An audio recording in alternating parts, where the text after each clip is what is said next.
నమస్తే అండి. నేను మీ doctor K Samyuktha, consultant urologist and uro gynaecologist, Apollo hospitals, Secunderabad. So ఇవాళ మనం కొన్ని యూరాలజీలో కామన్గా వచ్చే జబ్బుల గురించి కొన్ని మాట్లాడుకుందాం.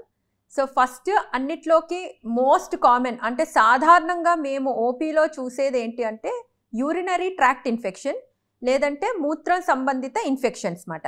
ఈ యూరినరీ ట్రాక్ట్ ఇన్ఫెక్షన్స్ అన్నది ఏ వయసులో అయినా రావచ్చండి. చిన్నపిల్లల్లో రావచ్చు, టీనేజ్లో రావచ్చు, మిడిల్ ఏజ్ అంటే 30-40 ఏళ్ళ వాళ్ళలో రావచ్చు, 50 ఏళ్ళు పైబడిన వాళ్ళలో రావచ్చు.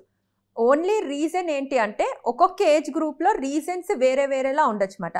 సో చిన్నపిల్లల్లో ఊరికేనే రిపీటెడ్గా ఈ యూరిన్ ఇన్ఫెక్షన్స్ వస్తుంది అంటే ఐదర్ వాళ్ళలో రాళ్ళు ఏమైనా ఉన్నాయా, లేకపోతే మగపిల్లల్లో సర్కంసిషన్ అంటే ఫైమోసిస్ ప్రెప్యూషల్ స్కిన్ వెనక్కి వెళ్ళకపోవడం వల్ల కానీ, లేకపోతే లోపల పోస్టీరియర్ యూరెథ్రల్ వాల్వ్స్ అంటారన్నమాట, దానివల్ల కానీ, లేదంటే యూరిన్ రివర్స్ వెళ్ళడం రిఫ్లక్స్, దానివల్ల కూడా ఈ ఇన్ఫెక్షన్స్ అన్నవి రావచ్చు అన్నమాట. కొంచెం టీనేజ్లోకి వచ్చిన తర్వాత అంటే 13 ఏళ్ళు దాటిన తర్వాత జనరలీ యూరిన్ ఇన్ఫెక్షన్స్ అన్నవి నీళ్లు సరిగ్గా తాగకపోవడం వల్ల, లేకపోతే ఎక్కువసేపు యూరిన్ ఆపుకోవడం వల్ల, లేకపోతే ఆల్రెడీ వాళ్ళకి కిడ్నీ స్టోన్స్ కానీ ఏమైనా ఉంటే కూడా ఈ యూరిన్ ఇన్ఫెక్షన్స్ వచ్చే ఛాన్సెస్ ఉంటాయి అన్నమాట. సో జనరలీ 30-40 ఇయర్స్ వాళ్ళలో కూడా ఇదే కామన్ కాజెస్ అయి ఉంటుంది.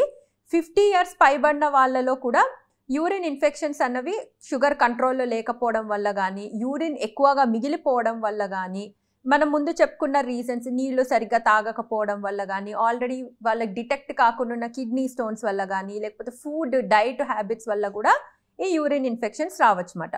సో యూరిన్ ఇన్ఫెక్షన్ వస్తే సిమ్టమ్స్ ఎలా ఉంటాయి, లక్షణాలు ఏంటి అంటే జనరలీ మోస్ట్ కామన్లీ యూరిన్లో మంట ఉంటుంది. అంటే యూరిన్ పోసేటప్పుడు బాగా మంటగా అనిపించడము, యూరిన్కి అంటే మూత్రానికి ఊరికూరికనే వెళ్ళాలి అనిపించడము, యూరిన్ ఆపుకోలేకపోవడము, నడుము వెనక భాగంలో నొప్పిగా అనిపించడము, యూరిన్ అంటే మూత్రం వెళ్ళేటప్పుడు నొప్పిగా అనిపించడము, కొంతమందికి సివియర్ ఇన్ఫెక్షన్ ఉంటే ఏంటంటే కొన్నిసార్లు యూరిన్లో రక్తం కూడా రావచ్చు అన్నమాట. సో ఇవి జనరల్ లక్షణాలు అన్నమాట యూరిన్ ఇన్ఫెక్షన్ వస్తే. ఇంకొంచెం యూరిన్ ఇన్ఫెక్షన్ కొంచెం సివియర్గా అయితే చలి జ్వరంలా రావడం, పొట్ట నొప్పి రావడం, వాంతులు అవ్వడం కూడా అవ్వచ్చు అన్నమాట. సో ఈ యూరిన్ ఇన్ఫెక్షన్ని ఎలా డిటెక్ట్ చేస్తాం? 2 బేసిక్ టెస్ట్లతో బేసికలీ ఐడెంటిఫై చేయొచ్చండి. ఒకటి ఏంటంటే కంప్లీట్ యూరిన్ ఎగ్జామినేషన్ అన్నమాట. అంటే ఈ కంప్లీట్ యూరిన్ ఎగ్జామినేషన్ వల్ల యూరిన్ కలర్ ఎలా ఉంది, యూరిన్ pH ఎలా ఉంది, యూరిన్లో ఏమైనా పస్సెల్స్ ఉన్నాయా, షుగర్ ఏమైనా పోతుందా యూరిన్లో, ప్రోటీన్స్ ఏమైనా పోతున్నాయా, ఏమైనా బ్యాక్టీరియా ఉందా లేదా, ఇవి మన కంప్లీట్ యూరిన్ ఎగ్జామినేషన్తో తెలుస్తుంది అన్నమాట.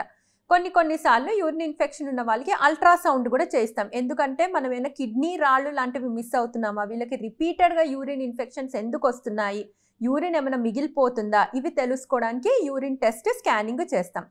మనకి ఏమైనా డౌట్ ఉంది, ఇంకా ఫర్దర్గా తెలియాలి, కిడ్నీ లోపలికి కానీ ఇన్ఫెక్షన్ ఏమైనా పాకిందా, రాళ్ళు గురించి ఇంకా స్పెసిఫిక్గా తెలియాలి అంటే అప్పుడు సిటీ స్కాన్ లాంటివి చేయిస్తామన్నమాట. కానీ జనరలీ బేసిక్గా మనం చేయించేది యూరిన్ ఎగ్జామినేషన్, అల్ట్రాసౌండ్ అన్నమాట.